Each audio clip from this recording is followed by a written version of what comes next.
ya ka business jongki ni kiron illegal.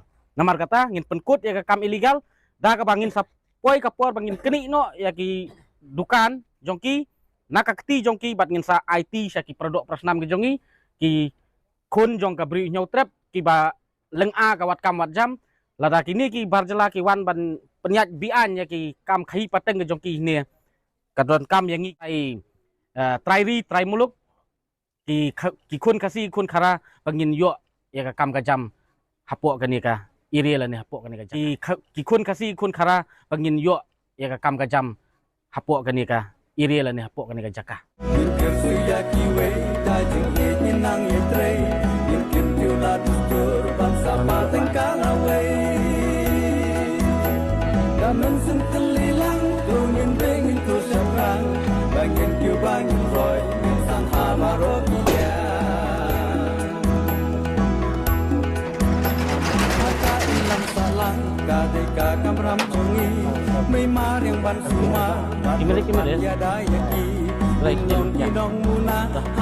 Theo khang quá thế này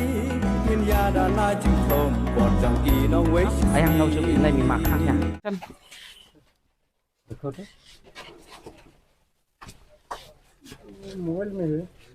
hả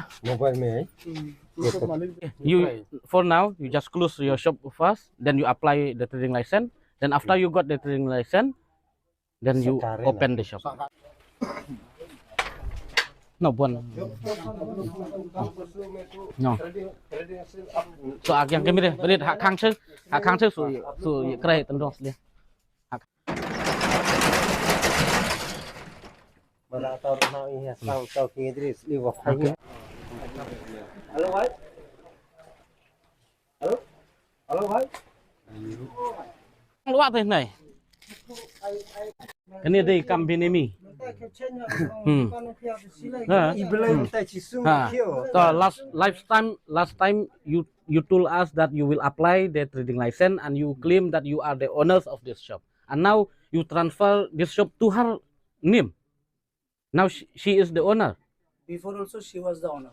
No, last time we came here, he told us that he is the owner of this shop. Yes, and now he switched that he is not the owner, she is the owner. Last time also was there, see, Purjit Marak. And last time also he told that he is not the owner, he is the caretaker of the shop.